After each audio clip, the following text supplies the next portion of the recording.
Bonjour à tous, ce matin direction Barcelone où l'on s'agite en coulisses. Habitué à gérer les contrats de Lionel Messi et Neymar, la direction catalane s'attaque à un autre gros morceau puisque Luis Suarez réclame de voir son salaire revu à la hausse. L'Uruguayen estime mériter les mêmes revenus que Neymar et à en croire Sport et Mundo Deportivo, le club est tout à fait disposé à le récompenser par une augmentation. Les négociations ont débuté en vue d'un nouveau bail jusqu'en 2020 ou 2021. Le Barça espère même boucler ce dossier avant Noël. Mais forcément, prolonger ses stars ne suffit pas au club catalan qui en veut toujours plus, et selon Record, les Blaugrana ont coché le nom de la nouvelle pépite du football portugais pour le prochain mercato. Ariedo Braida l'a confirmé, le Barça suit de très près Gelson Martins, l'ailier du Sporting, appelé pour la première fois cette semaine en sélection. Et décidément, le football portugais risque bien d'agiter les prochains marchés des transferts. Depuis plusieurs semaines, la presse fait état d'un intérêt du Paris Saint-Germain pour Victor Lindelof, le défenseur de Benfica.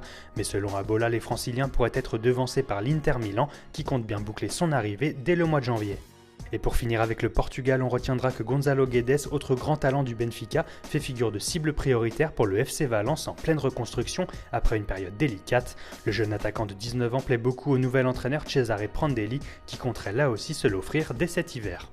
Allez, on enchaîne avec une déclaration fracassante de Edgardo Bauza, le sélectionneur argentin, qui s'affiche en une de la presse italienne. Selon lui, Paulo Dybala peut jouer le rôle de Messi en sélection.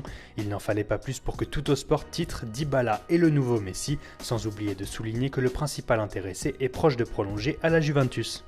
Allez, on termine avec une drôle d'information en une de la rubrique Sport du Daily Mirror. Le tabloïd a appris par Pablo Zabaleta que les smartphones avaient été bannis du vestiaire de Manchester City par Pep Guardiola et plutôt que de confisquer les téléphones, l'entraîneur espagnol a eu la très bonne idée de supprimer tout simplement le réseau Wi-Fi du complexe d'entraînement qui ne reçoit pas non plus la 3G.